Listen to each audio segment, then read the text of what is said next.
di zaman jahiliyah, wanita itu sangat tidak dihargai. Bahkan orang-orang zaman jahiliyah di waktu itu, ketika istrinya sudah melahirkan, kalau yang lahir anak perempuan wajahnya merah, menghitam, dibunuh. Karena anak wanita lemah, tidak bisa jadi pemimpin, tidak bisa ikut perang, tidak bisa menjadi pewaris tahta dari sukunya, lemah. Bahkan di aliran yang lain, para wanita itu kalau sudah dia itu datang bulan itu diasingkan, jangan tinggal serumah, diasingkan, tinggal di gudang. Ya. Anak perempuan dibunuh, ya, dianggap sebuah kehinaan dan lain sebagainya. Ketika Rasulullah SAW, beliau mengangkat derajat wanita, beliau memuliakan wanita, sampai-sampai Rasulullah SAW menyuruh para sahabat untuk berbakti kepada ibunya, apa? Ummuka, ya, ibumu 3 kali. Bahkan di hadis yang lain Rasulullah bersabda, al-khalah bimanzilatil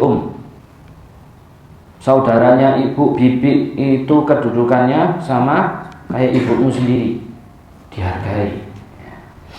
Di sini Rasulullah SAW beliau bersabda, siapa orang dia punya 3 anak perempuan atau saudara perempuan, kemudian orang tersebut sabar mengurus kesukarannya, kesusahannya, ya. Dia punya anak perempuan, orang tua ini tanggung jawab di dalam memberikan nafkah, memberikan pendidikan, penjagaan buat anak perempuannya atau saudara perempuannya, 3-tiganya dijaga, tanggung jawab, ya. Maka kata Rasulullah, apa? Dakhalal jannah, masuk surga orang itu dengan sebab kemuliaan dari rahmat Allah Subhanahu wa ta'ala. Kemudian ada seorang sahabat tanya, kalau 2 ya Rasulullah anaknya? 2, ya. 2 anaknya diurus sampai balik, sampai kemudian menikah dengan orang lain, laki-laki yang soleh, yang tanggung jawab, surga buat bapaknya. Kemudian ada sahabat tanya, wa wahidatun, kalau 1 ya Rasulullah? Wahidatun, 1. Jadi tanggung jawab di dalam anak perempuan ini sangat besar. Orang tua ketika dia itu gagal mendidik anaknya yang laki, itu mungkin aib, tapi lebih aib kalau anak perempuannya yang gagal dididik. Itu nama keluarga 2 kali lipat tercoreng ketika anak perempuannya itu tidak dididik dengan baik. Ya. Jadi bagi orang tua atau bagi orang laki yang dia mendapatkan tanggung jawab memiliki anak perempuan atau memiliki saudara perempuan yang harus dia rawat, yang harus dia tanggung jawab, jangan itu dianggap beban. Suatu saat, ya, suatu saat manisnya itu di akhir, ya, manisnya itu di akhir. Dan di hadis yang lain, yang man ala jariyaten, ya, di hadis di kutub, maka kedudukannya di akhirat akan bersampingan denganku, kata Rasulullah. Anak perempuannya dididik, dijaga, kata Rasulullah, nanti sama anak, nanti di surga. Itu bagi orang tua, ya, yang tanggung jawab di dalam anak perempuan. Jadi kebanggaan, ya, orang tua apabila dia memiliki anak perempuan. Dan termasuk di dalam mendidik, menjaga orang tua yang memiliki anak-anak perempuan ataupun saudara-saudara perempuan yang dia harus tanggung jawab adalah menjaga dirinya daripada menggoda wanita-wanita yang lain. Ya. Kata Rasulullah, apa? Wa'ifu ta'ifah. Jagalah dirimu, maka wanita-wanita kalian, anak, saudara-saudara kalian akan menjaga dirinya. Imam Syafi'i radhiyallahu an, beliau ada sebuah syair mengatakan, inna zina dainun istaqrattahu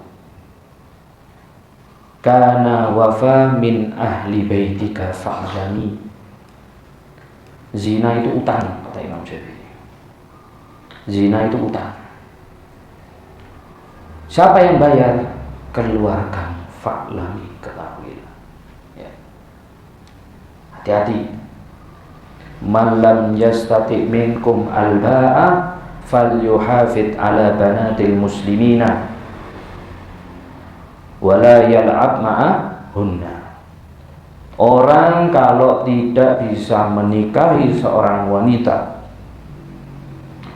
tidak bisa dia mengajak wanita ke jalan yang halal, maka dia harus menjaga anak-anak perempuan umat Islam. Dengan gimana? Jangan bermain dengan mereka, jangan dirusak anaknya orang.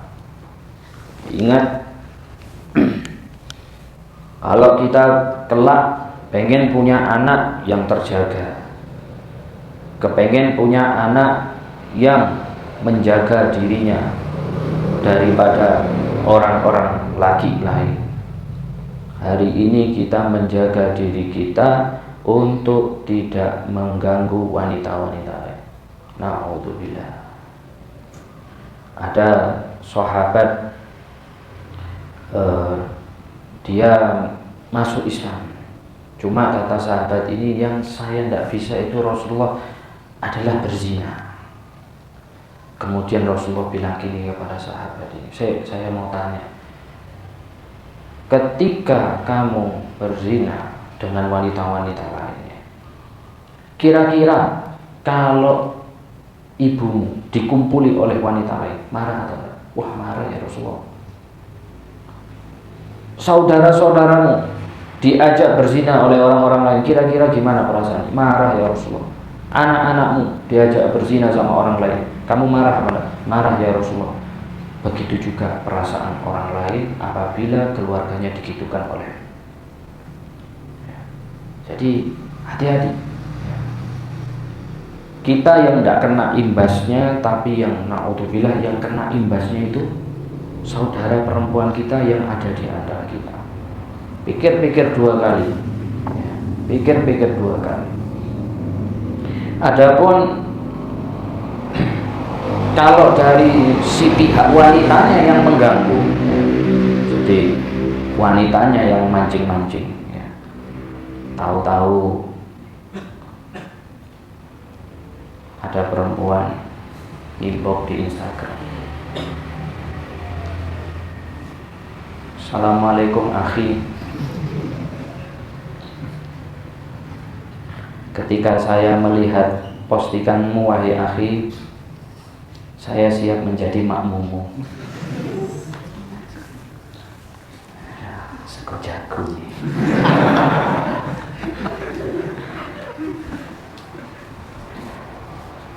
Nah itu hati-hati.